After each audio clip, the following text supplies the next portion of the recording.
관료들에게 우리가 너무 많은 것을 아웃소싱하고 있다. 사실은 정치권이 국민들에게 심판받고 국민들이 선택한 일을 하게 하는 것인데 예. 그래서 지금 그 권력을 관료에서 당이나 정치나 이렇게 옮겨오는 것이 민주주의의 한 과정이라고 보고 그래서 이제 그것을 옮겨오는 과정 중에서 기재부가 좀 상징처럼 보이기 때문에 예. 기재부의 힘 빼기 결국은 관료주의의 힘 빼기 저는 이렇게 해석을 하고 있습니다.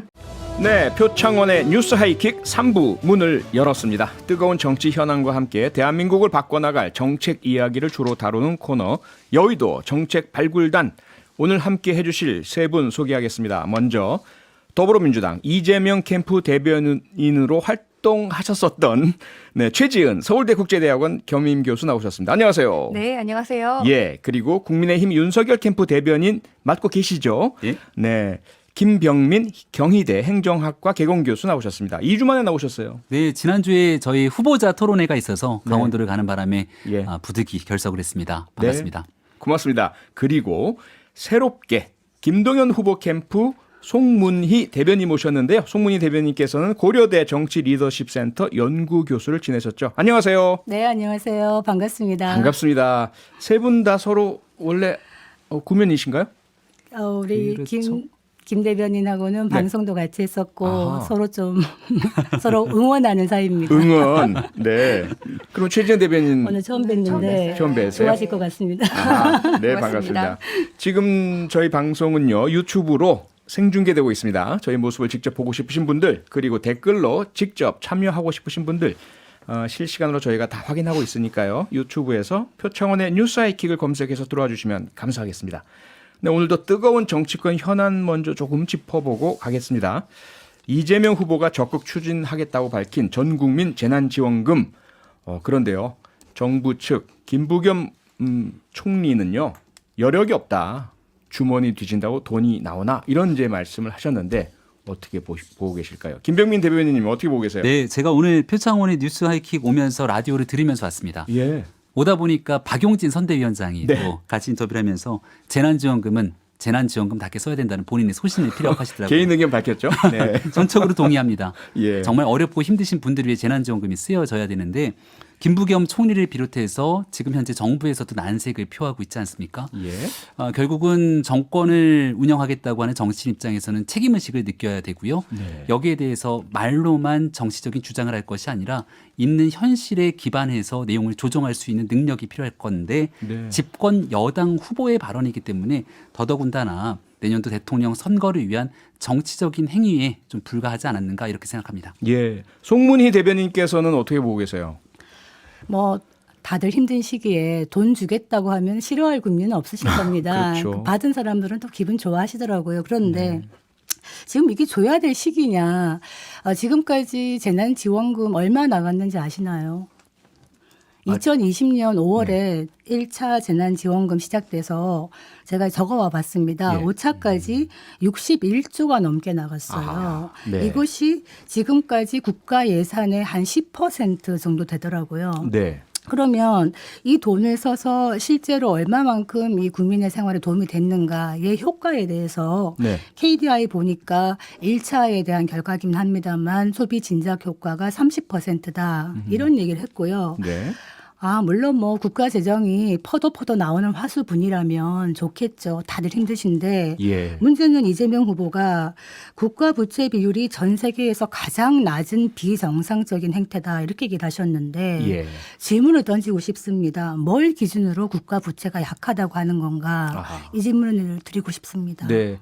자, 최지은 대변인께서는 국제금융 전문가시고요. 누구나 다 아는 이재명 캠프 대변인이신데 상당히 좀 반대하는 목소리 많이 들립니다. 어떻게 생각하십니까? 뭐 큰 흐름에서는 우리나라가 아직까지 경기 회복이 완전히 되지 않았다. 이게 지금 상황이고요. 또 예. 우리나라 국가 부채 비율이 40% 중반 정도로 다른 나라에 비하면 양호한 것도 사실이고 네. 또 코로나 이후에 미국을 비롯한 여러 나라에서 한 재정이 훨씬 그런 확대 재정이 우리나라보다 훨씬 컸기 때문에 우리나라 같은 경우에는 오히려 가계 대출의 비율이 더 올라갔는데 국가가 빚을 안 져서 가계 대출이 올라갔 올라갔다라는 그런 보고서도 충분히 있습니다. 네. 다만 이제 계속 이렇게 화수분도 아니고 어떻게 계속 할 수가 있냐, 예. 뭐 돈은 어디서 나오냐 이렇게 얘기를 하시는데 네.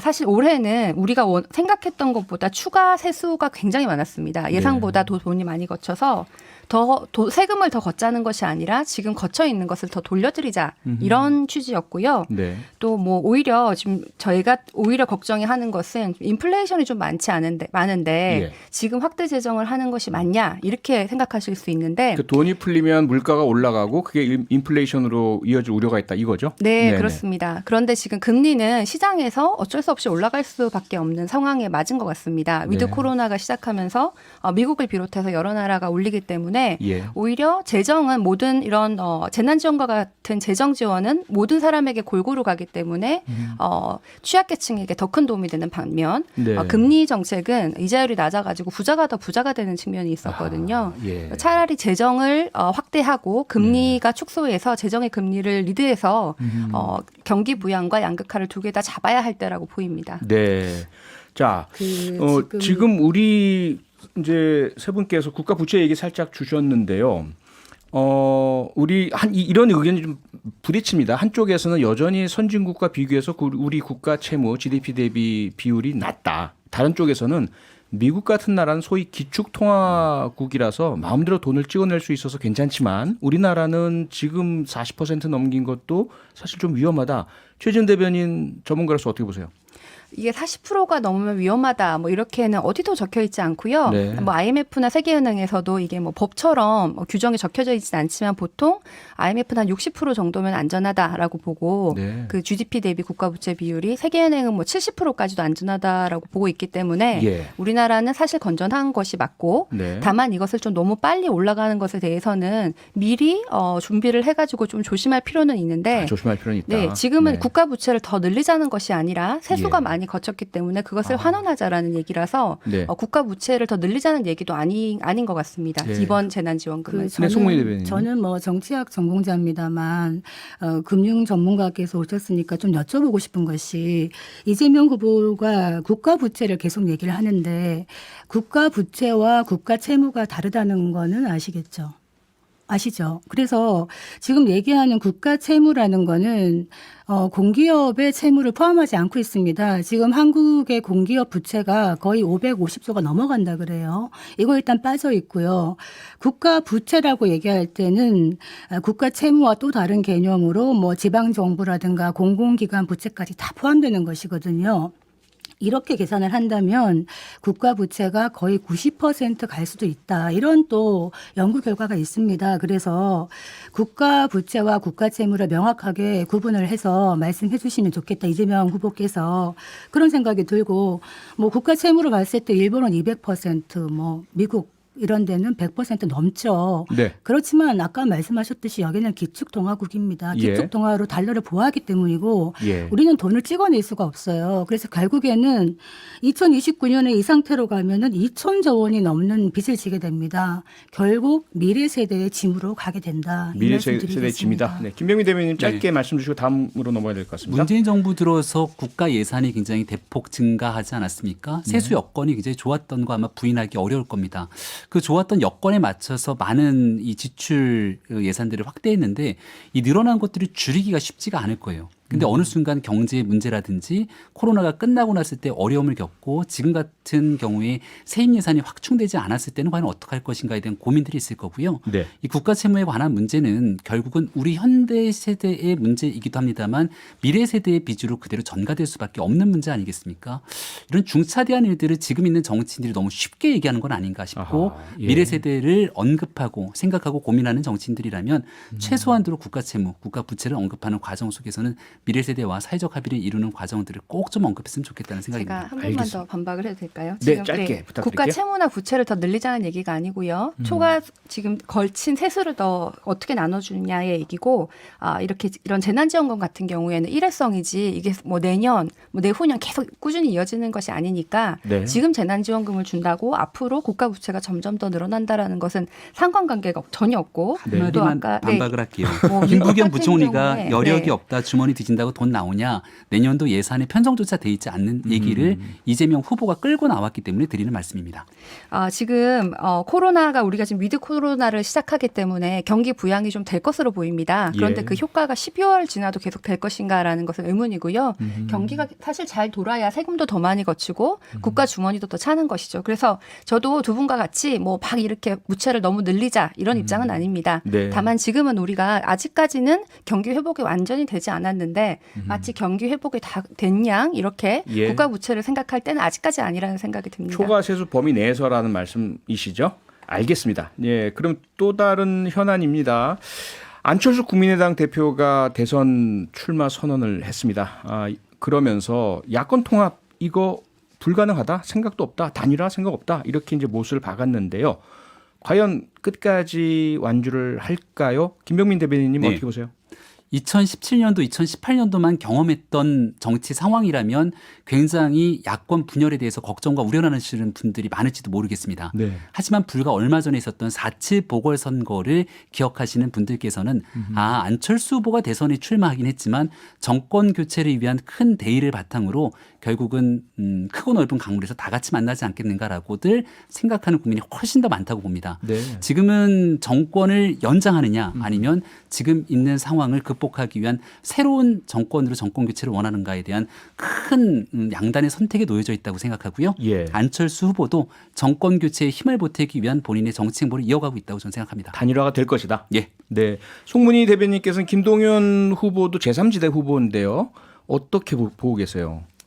지금 그 윤석열 캠프 김 대변인께서 좀 노골적으로 손짓을 하시는 안철수 후보에게 우리 열려있어 이렇게 말씀하시는 것 같은데 네. 안철수 후보 같은 경우 지난번에도 국힘하고 같이 하려다가 일테면은 이 제대로 가치를 쳐주지 않는 것에 조금 화가 나신 것 같아요. 네, 근데 당대당 이번에- 통합이 안 됐죠? 네, 예. 근데 이번에도 이제 이렇게 출마를 하셨는데 제가 논평 내기를 또 출마냐 이렇게 냈습니다. 아, 그러셨어요? 네, 그런데 2012년 안철수 후보를 기억합니다. 그 당시에는 정말 새 정치에 대한 열망이 너무 뜨거웠죠. 네. 그런데 지난 10년간 안철수 후보가 새 정치라는 그릇에 어떤 그 내용을 담았는가 한번 자문해 볼 필요가 있겠다 싶고요. 네. 그래서 김동연 후보 캠프 대변인으로서 말씀드린다면 김동연 후보는 제3지대라는 말 자체를 사실 별로 좋아하진 않습니다. 아하. 왜냐하면은 안철수 후보가 10년간 이제 많이 어떻게 보면은 조금 빛을 발했다. 그래서 새로운 정치라고 생각합니다. 새로운 정치. 네. 예. 기존의 어떤 진영 논리를 뛰어넘는 새로운 물결, 새로운 정치입니다. 그래서 네. 저희 가칭도 새로운 물결입니다. 여기에서는 안철수 후보와 만약 차이점을 얘기한다면 내가 한국의 마크롱이 되겠다는 게 아닙니다. 이런 어떤 제3의 그 새로운 정치 지형을 만들고 네. 이런 한국의 정치판을 바꾸겠다라는 목적을 갖고 왔기 때문에 제3의 정치의 콘텐츠로 승부하겠다 이런 내용을 말씀드리겠습니다. 네. 그러면 안철수 후보하고 김동연 후보하고의 단일화라든지 김동연 후보와 다른 당의 단일화는 어떻게 되는 건가요? 단일화라는 것을 사실 기존에는 굉장히 정치공학적으로 사실 이합집산, 합정연행 이런 식으로 갔는데요. 예. 그렇게 간다면 저희는 새 정치라고 말할 수 없을 것입니다. 그래서 새로운 정치, 즉 기존의 어떤 문제점을 깨고 새로운 나라를 만들겠다. 대한민국의 판을 바꾸고 87년 체제가 종식되었고 새로운 제7공화국의 문을 새롭게 여는 일에 뜻을 같이 하는 기존의 뭐 여야분들도 계시다면 받겠습니다. 네. 그리고 제3지대를 너무 좁게 생각하지 않으셔도 되는 게 안철수 후보 같은 경우에는 정체성 면에서 제3지대가 맞는지 잘 모르겠어요. 정체성에 네, 있어서 어떻게 보세요? 정체성을 잘 예. 모르겠습니다. 모르시겠다. 제가 연구를 했는데 네. 이 중도였던 것 같다가 진보였던 것 같다가 회색으로 갔다가 지금은 또 약간 보수에 가까우세요. 그래서 송민희 대변인님께서는 정치 전문가시잖아요. 네. 그래서 분석을 해보셨을 테고 네. 분석해보신 결과가 안철수 후보는 제3지대가 맞는가라는 질문을 다시 한번 던지고 싶고 네. 본인이 제3지대라고 주장을 하신다면 제3지대로서의 어떤 비전과 컨텐츠가 무엇인지 분명히 답을 하셔야 된다. 명확하지 않다 이렇게 네, 보시는 저는 거군요. 그렇게 생각합니다. 네. 답을 기다립니다. 답을 기다리고 계십니다. 알겠습니다. 네, 이제 정책 얘기 본격적으로 해보죠.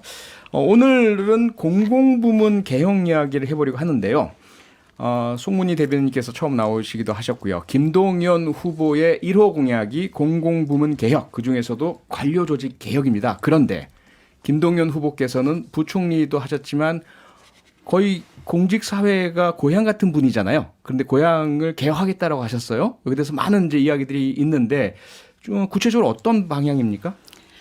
저희 그 캠프의 공약 1호가 기득권 깨기입니다. 그러니까 기존의 어떤 대한민국의 기득권을 깨서 기회의 나라를 만들겠다라는 건데 첫 1호 공약으로 아주 강구한 기득권이라고 하는 공무원 기득권 깨기로 공약을 낸 겁니다. 공무원 기득권 깨기. 네. 예. 말씀하셨듯이 34년 이상을 정말 공무원 관료 생활을 하셨는데 그렇죠.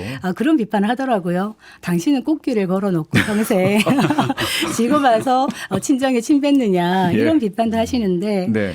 가장 거기에 깊이 천착해 계셨기 때문에 가장 또 속사를 알고 아하. 문제점도 아시지 않나 생각을 하고요. 예. 첫째는 이게 공무원을 적대시하는 게 아닙니다. 아하. 이 공무원 사회를 다시 한번 재구조화해서 네. 정말 공무원들이 사명감을 갖고 열심히 일하시는 분들이 많은데 예. 이분들이 국민에게 공복으로 정말 인정받을 수 있는 그런 걸 만들자. 그래서 어떤 정책이냐. 우리가 왜 얼마 전에 왜 학대받아서 사망한 아이가 있었죠. 정인이 사건. 네, 피멍이 들어서 사망을 할 때까지 공무원이 몇 번을 나갔었습니다. 그런데 결국 막지를 못했죠. 이거 왜 일어나느냐. 그 공무원이 과연 불성실했기 때문인가. 그게 아닙니다. 공무원 조직이 순환보직이 예. 1년, 2년 단위로 계속 돌아갑니다. 아하. 그러면 그 분야의 전문성을 가지기도 힘들고요. 네. 어떤 사건이 일어났을 때 서로 연결이 안 됩니다. 네. 그러다 보면 책임성도 없는 것이죠. 예. 이것을 시스템으로 잘 돌아가게 만들자는 게 공무원 개혁이고요. 네. 방법론 면에서 행시 5급을 폐지하겠다고 했더니 네. 굉장히 반발이 크더라고요. 행시 준비하고 있는 분들 특히 그러시겠죠.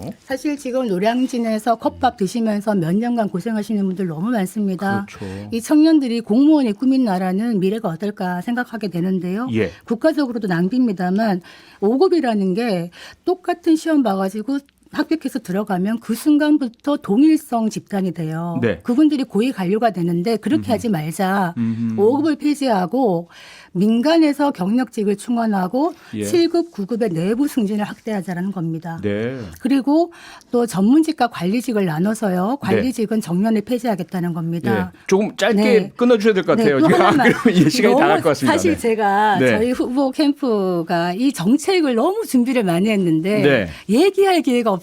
그래서 아하, 오늘 제가 정책 발표 때 하시고요. 네, 한번 얘기했습니다. 핵심은 대강 나왔죠. 네네. 네, 그럼 이런 공무원 개혁에 대해서 김병민 대변인 뭐 대부분 동의하세요? 개혁해야죠. 해야 될 네. 부분들이 굉장히 많을 겁니다. 또 예. 국민들 지켜보시기에도 과도한 기득권을 행사하고 있는 이 예. 공직 사회가 경직되어 있는 부분들을 바꿔야 된다는 얘기들 많이 하실 겁니다. 네. 근데 단순히 바꾸는 변화를 넘어서 개혁을 하겠다는 건 이제 다시는 돌아오기 어려울 정도로 확고부도한 시스템을 정립하는 게 이제 개혁이라고 볼 수 있지 않겠습니까? 네. 그렇기 때문에 더 신중을 기해야 되고 자칫 잘못 조직을 작은 이념의 이 도그마에 잡혀서 네. 개혁을 일방적으로 사회적 합의 없이 추진해 나가다가는 예. 여기에 대한 또 다른 저항이 부딪힐 수밖에 없는 일들이 드러납니다. 아하. 대표적인 케이스 중에 하나가 박근혜 정부 때 세월호 참사 이후 해경을 해체했지만 아하, 네. 결국 시간이 지나고 나서 해경이라고 하는 조직이 다시 돌아오게 됐고요. 그렇죠. 문재인 정부에서 개혁하면 제일 먼저 떠오르는 게 검찰 개혁 그리고 이를 통한 공수처가 설치됐지만 지금 현재 공수처가 진행되는 수사 과정을 지켜보면서 국민들께서 이게 내가 꿈꾸고 원했던 검찰 개혁인가 이 공수처가 제 역할을 수행하는가에 대한 고민을 할 겁니다. 예. 새 정부가 출범하게 됐을 때는 과연 이 조직들이 그대로 있을 건지에 대해서도 미지수죠. 왜냐하면 충분한 사회적 합의 없이 일방적으로 밀어붙였기 때문에 그래서 지금 말씀 주셨던 공직사회 개혁에 관련된 국민들의 이 요구사항들은 충분히 받침이 돼 있지만 네. 이걸 세부적으로 만들어가는 방법론에 대해서는 좀 더 숙고해 볼 필요가 있다는 생각이기 때문에 네. 좋은 얘기를 좀 듣고 저희도 논의하려고 합니다. 알겠습니다. 최지원 대변인 어떻게 보세요? 저도 방향에는 완전 전적으로 동의합니다. 사실 네. 공약 나왔을 때 굉장히 반가웠고 다만 이제 세부적으로는 저도 좀 더 논의가 필요하다고 생각하는데 예.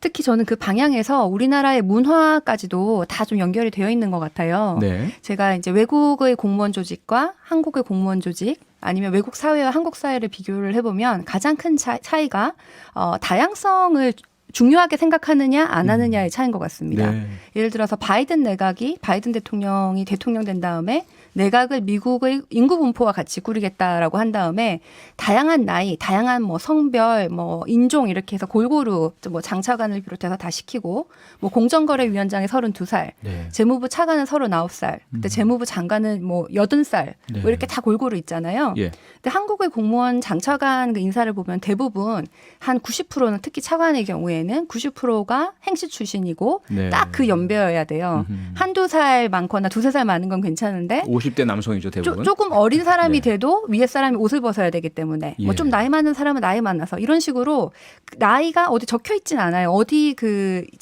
잡의 뭐 그 일자리에 대한 그 광고에는 나이가 적혀 있지 않은데 적혀 있으면 차별이죠. 그런데 항상 임명하는 사람은 딱 그 나이입니다. 그래서 나이가 항상 굉장히 중요하고 네. 항상 다 고시 출신이고 그러면은 뭐 이제 그러면 학교와 이런 게 다 비슷해지고 대부분 남성이죠. 그래서 가장 비슷한 사람을 뽑으려고 한다 우리나라는. 네. 근데 외국 같은 경우에는 가능한 한 다양한 사람을 뽑으려고 한다. 네. 근데 이 중에서 중요한 것은 이 일을 얼마나 잘할 것인가. 그렇죠. 에다가 다양한 사람인데 여기는 그냥 가장 획일적인 사람이 일을 잘한다라는 그런 전제가 있는 것 같은데 저는 그 문화 자체를 바꾸는 것이 네. 관료 개혁을 비롯해서 여러 가지 개혁이 필요한 일이라고 생각합니다. 네, 여기서 잠깐 저희 광고 듣고 바로 돌아오겠습니다. 네, 여의도 정책 발굴단 이재명 캠프 최지은 교수, 그리고 윤석열 캠프 김병민 교수, 그리고 김동연 캠프 송문희 교수 세 분 모시고 공공부문 개혁에 대한 이야기 나누고 있는데요. 최지은 교수님, 이재명 후보의 공공부문 개혁 가장 두드러진 게 기획재정부 개혁으로 알려져 있습니다. 그런데 어떻게 보자면 이재명 후보는 그동안 복지 강조해왔고요. 기본소득, 기본주택, 그리고 이 전국민 재난지원금하고도 기획재정부와는 각을 세우고 있는데 기재부에서는 이재명 후보가 대통령이 된다면 기재부는 6조각으로 공정 분해될 것이다 이런 얘기까지 나옵니다. 어떻게 보세요? 뭐 저는 그건 조금 과장이 있어 보이고요. 과장입니까? 예, 재난지원금 같은 경우에 기재부는 또 이렇게 이렇게 좀 골키퍼 역할을 하고 예. 그러다 보니까 재정 갈등이 건전성 예, 그쵸? 그런 예. 면에서 이제 좀 갈등이 있었겠지만 네. 뭐 기재부를 무조건 뭐 분해하라거나 기재부가 무조건 나쁘다라는 건 아닌 것 같습니다. 아, 그렇습니까? 다만 이제 큰 방향에서 아까 다양성, 획일성도 얘기를 했지만 네.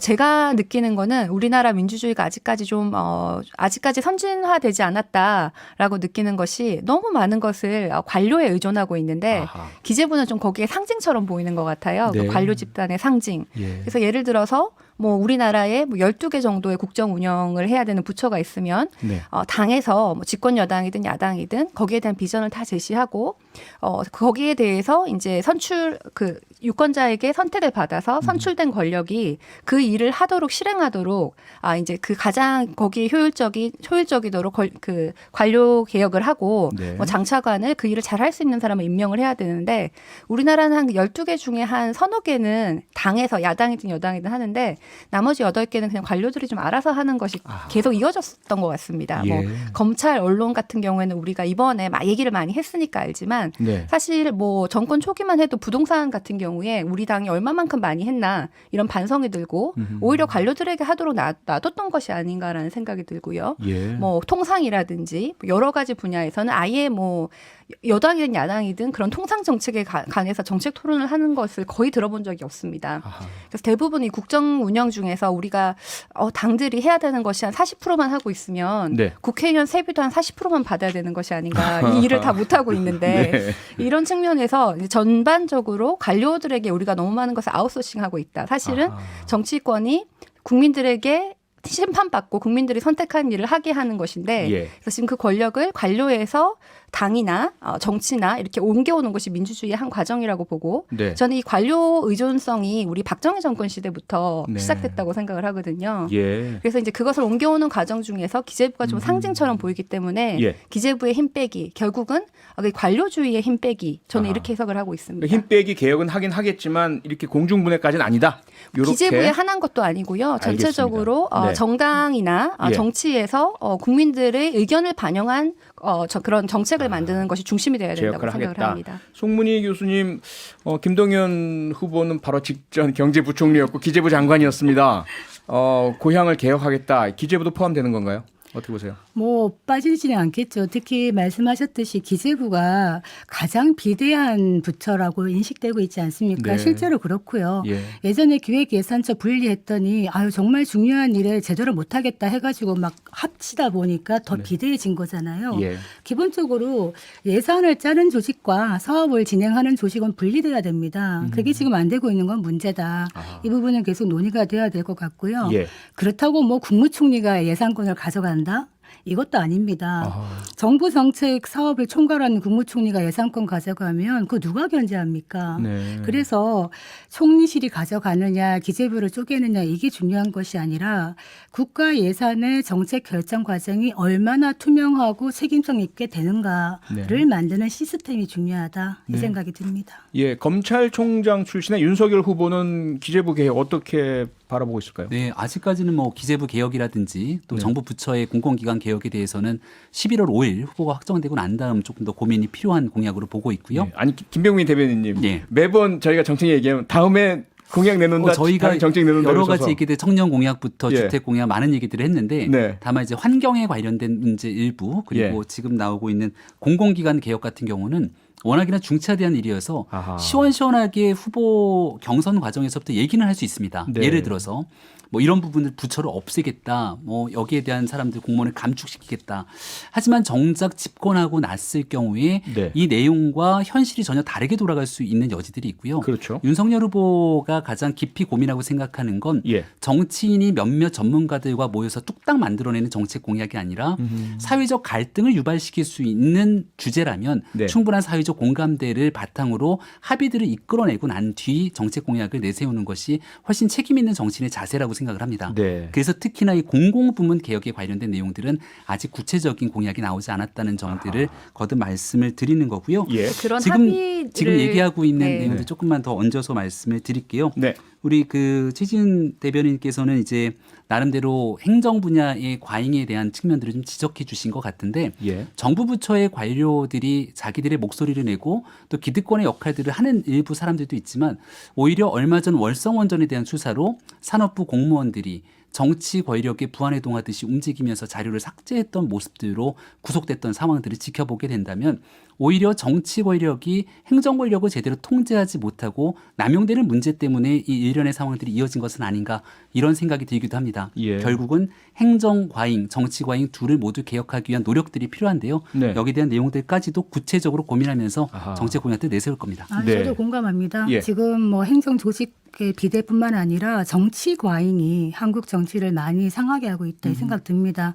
정치 세력이 좌지우지하죠. 부동산 정책 아까 관료들이 맡겨놨더니 잘 못했다 이런 말씀하셨는데 조금 동의하기가 어려운 부분이 있습니다. 청와대 주도로 했죠. 그래서 25번 정도 왔지만은 시장은 더 혼란이 된 것이죠.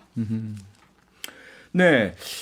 지금 김병민 대변인께서 잠깐 말씀 주셨지만 사실 선거 때만 되면 정부 부처 개혁, 공공부문 개혁, 개혁에 대한 여러 가지가 나옵니다. 그런데 막상 그렇게 개혁을 주장했던 후보나 당이나 혹은 캠프가 실제 당선돼서 집권을 하고 나면 언제 그랬냐는 듯이 안 이루어진 일들이 꽤 많거든요. 어떻게 보세요? 일단 지금 현재 앞서 뭐 부서 폐지하셨지만 여가부 폐지 주로 국민의힘에서 네. 나오는 그 부분 윤석열 후보도 같이 동의하시는 건가요? 여가부 폐지 주장을 했던 일부 후보들이 있었던 것 예. 같고요. 예. 윤석열 후보의 공약은 여성가족부를 양성평등부로 개편하겠다고 개편하겠다. 언급을 한 바 있습니다. 네. 앞서 말씀드렸던 시대적 요구, 사회적 합의 등이 중요하다고 말씀을 드렸는데 네. 여가부의 기능은 없애는 것이 아니라 여기에 양성평등이라고 하는 대한민국 헌법의 주요한 가치들을 담아서 훨씬 더 확대 개편하겠다라는 얘기들을 가지고 있는 것이고요. 그럼 가족 기능은요? 가족 기능도 당연히 다 포함되고 그 안에? 예, 포함돼서 있는 이관시키지 것이고 않고? 여성가족부의 중요한 기능 중 하나가 청소년에 담당되는 업무들도 포함돼 있지 않습니까? 이런 내용들을 다 포함하는 건데 중요한 내용 하나는 이 여성가족부에서 그동안 조금 편향적인 문제에 집착하면서 특히 박원순 전 서울시장 문제가 나왔을 때 피해자에 대한 언급을 여성가족부가 적극적으로 나서기보다는 이 피해 호소인 등에 대한 언급들에 오히려 힘을 실는 듯한 모습을 보여주면서 여성가족부의 존립 의무가 과연 타당한 것인가에 대한 국민적 이 문제를 일으킨 바가 있었죠. 여기에 대해서 정말 정부 부처가 해야 되는 본연의 기능들을 함께 더 보완 발전시켜 나가기 위해서 양성평등의 실질적인 기능들을 강화시키자는 의미를 담고 있습니다. 네, 두 분은 여성이신데요. 최지연 대변인께서 어떻게 보세요?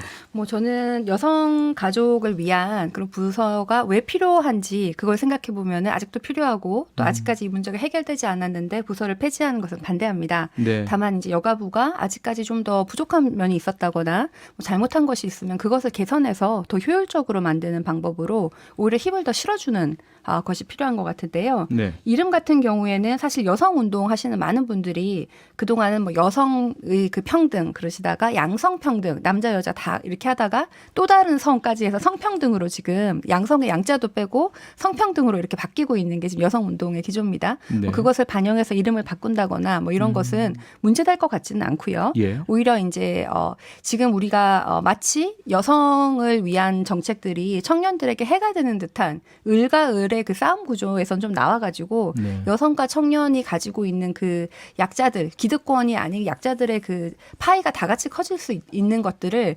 여가부가 여성뿐만 아니라 약자들을 다 이렇게 돌볼 수 있는 그런 기능도 있었으면 하는 바람입니다. 네. 송문희 대변인님. 요즘 여성 문제 얘기하면은 이렇게 잘못 실수하면은 젠더 문제로 가면서 뭔가 정치인들이 젠더 갈등을 부추겨서 이를 표로 이용하는 경우가 있는 것 같습니다. 네. 세계 경제 포럼에서 보면 이번에 2021년도에 남녀 평등 국가 순위를 발표했어요. 조사 대상 156개국 중에서 한국이 102위입니다. 굉장히 낮은 수준이죠. 네. 그리고 실제로 뭐 많이 여성들의 권리가 신장되었다고 하지만 아직까지 우리 한국 사회 여성이 넘어야 될 차별의 벽은 높습니다. 이런 것들을 생각한다면 어떤 형태로든 그 이름이 중요한 것이 아니라 뭐 양성평등부든 여가부든 이런 일을 제대로 하는 부서는 필요하다. 기존의 여가부가 문제가 좀 많았습니다. 물론 예산도 적고 뭐 적은 힘이 실렸습니다만 그럼에도 불구하고 중요한 고비 때마다 정치적 진영 논리에서 여성의 권익을 향상시키는 일에 앞장서지 못했기 때문에 이런 비판도 받는 것 같은데요. 문제가 있다고 그냥 폐지하자가 아니라 네. 일을 제대로 할 수 있도록 힘을 실어주는 것도 방안이 아닌가 생각이 듭니다. 그럼 기본적으로 세 분 다 현재 우리나라의 여성가족부가 현재 수행하고 있는 업무는 중요하고 필요하다. 그런데 김병민 대변인 같은 경우는 잘 못해오고 있으니까 개편이 필요하다. 이렇게 이해가 되는 것 같고요. 최지은 대변인께서 좀 확대가 필요하다. 네, 혹시 추가적으로 조직 개편이 필요한 부처가 또 있을까요, 김병민 대변인님? 너무 행정부에 대한 얘기만 했으니까 네. 여기에 대해서 이제 문재인 정부 들어서 청와대 정부라는 표현들이 많지 않습니까? 아, 부처 청와대. 개편보다 예. 청와대에 대한 확실한 개혁 이게 필요하다라는 얘기를 오늘 좀 꼭 좀 드리고 혹시 싶습니다. 방향성도 나오셨나요? 얼마 전에 윤석열 후보도 민정수석실의 심각한 문제를 언급한 바 있었죠. 이 사정기관에 대해서 청와대가 수사를 지휘하는 듯한 이 과거의 이런 전례들 두 번 다시 반복돼서는 안 된다. 여기에 대해서 집권하게 되면 이런 기능들 분명하게 조정하겠다 언급한 바가 있었고요. 네. 부처의 정책 기능들에 대한 자율성을 주고 책임을 줘야 되는데 이게 지난 2014년도 세월호 참사 이후에 책임 총리의 필요성을 언급하면서 나왔던 일이기도 합니다. 예. 지금의 민주당이 주장이기도 했고요. 하지만 어느 순간 이런 부처와 그리고 내각에 대한 책임성은 온데간데 없이 사라지고 청와대가 모든 권력을 쥐락펴락하고 있는 문제에서부터 사실 지금 현재의 상황들이 이어지고 있거든요. 부처에 대한 얘기도 중요한데 중요한 건 청와대를 어떻게 개혁할 것인가에 대한 논의가 이번 대통령 선거에 뜨겁게 나왔으면 좋겠습니다. 네. 최지은 대변인 동의하세요? 네, 뭐 저는 청와대의 개혁이라기보다는 어떻게 하면은 청와대와 행정부와 뭐 정당을 다 포함해서 어떻게 하면은 앞으로 되는 대통령이 이 비전이 내가 원하는 거는 뭐 성장과 부동산과 이런 게 있는데 네. 그런 걸 가장 잘 실행하는 것이 가장 합리적인 게 뭔가 효율적인 게 뭔가 이렇게 크게 볼 필요가 있을 것 같고요. 그러니까 제도 개혁보다는 기능을 좀 더 제대로 해야 되겠다 이렇게 이해가 네, 됩니다. 그래서 앞으로 네, 네. 그 원하는 그 공약이 뭐 3대 공약, 10대 공약 그러면 그 공약에 따라서 가장 효율적인 방법이 뭔가가 나와야 된다고 생각을 하고 그 중에서 청와대의 조직 개편 같은 게 필요하다면은 네. 당연히 해야 되는 거고 다만 뭐 청와대에서 마음대로 했다고 그래서 마치 정치인이 마음대로 한 것 같은데 그 청와대에서 일을 한 분들도 대부분 관료들입니다. 이 일을 한 분. 비서가 행정가 이런 분들 중에 상당수가 관료 출신. 네, 관료 출신이 나왔다가 가시는 거고요. 그래서 네. 거기에 대해서 뭐 사실 관료 개혁과 다 연결이 되어 있기 때문에 아하. 이게 어떻게 하면 더 효율적인 방법인가는 사실은 우리가 다 지금 동의를 하고 있고 네. 이것을 좀 잘 돌아볼 필요가 있다. 된다라고 생각을 하고 동시에 저는 이게 지금 통합이 필요한 부서는 너무 많은 것 같아요. 통폐합이 필요한 부서는 뭐 디지털도 지금 새로운 이슈가 나오는데 예. 과기부도 조금 하고 뭐 산업부도 조금 하고 이렇게 다 나눠져 있잖아요. 네. 기후 환경도 마찬가지고 뭐 국제개발 통상도 뭐 옛날에는 뭐 외교부였는데 지금 산업부였고 이렇게 이제 한 주제가 더 이상 한 부서만 되는 것이 아니라 여러 부서가 같이 해야 되는 식으로 주제가 바뀌고 있습니다. 예. 세상이 바뀌고 있고요. 여기에 따라서 무조건 부처를 바꾸는 것도 한 가지고 또 기존의 부처가 있으면서도 어떻게 하면 더 잘 조율할까? 네. 그거를 뭐 국무조정실에 할 건지 청와대에 할 건지 그 조정 기능을 강화하는 것이라든지 네. 이런 것을 좀 우리가 신중하게 다만 꼭 해야 된다 이런 말씀을 드립니다. 마지막으로 송문희 대변인님. 그 청와대 정부 얘기하셨는데요. 좋은 지적이고 이걸 바꾸기 위해서 사실 한국의 제왕적 대통령제가 문제 아닙니까? 이것이 청와대 정부를 만드는 것이라 김동연 후보는 이거 개헌해서 바꾸자. 개헌. 4년 중임제로 네. 제왕적 대통령의 권한을 분산하는 권력기관 개혁도 하자라고 얘기를 하는 것이고요. 예. 정부 부처의 개혁 뭐 어떤 부처를 없애고 통폐합하는 문제는요. 아주 많습니다. 지금 각 부처별 R&D도 굉장히 중복되어 있고요. 그리고 에너지 공기업 같은 경우 이렇게 보면 어떻게 보면 수명을 다하는 공기업은 일몰제를 적용하자 이런 다양한 정책들을 김동연 캠프에서는 갖고 있습니다. 알겠습니다. 네, 오늘 공공기관 개혁, 공공부문 개혁, 또 정부 청와대 개혁 이야기까지 다 나왔는데요. 앞으로 조금 더 우리가 건전한 그런 논의를 통해서 보다 더 효율적이고 국민을 위해서 일 잘하는 그런 정부가 되는 그런 계기가 되었으면 좋겠습니다. 여의도 정책 발굴단 오늘은 여기서 마치겠습니다. 지금까지 김동연 캠프의 송문희 대변인, 윤석열 캠프의 김병민 대변인, 이재명 캠프의 최지은 전 대변인이었습니다. 세 분 수고 많으셨습니다. 감사합니다. 고맙습니다. 평일 저녁 6시 5분에 여러분을 찾아갑니다. MBC 라디오 표창원의 뉴스 하이킥.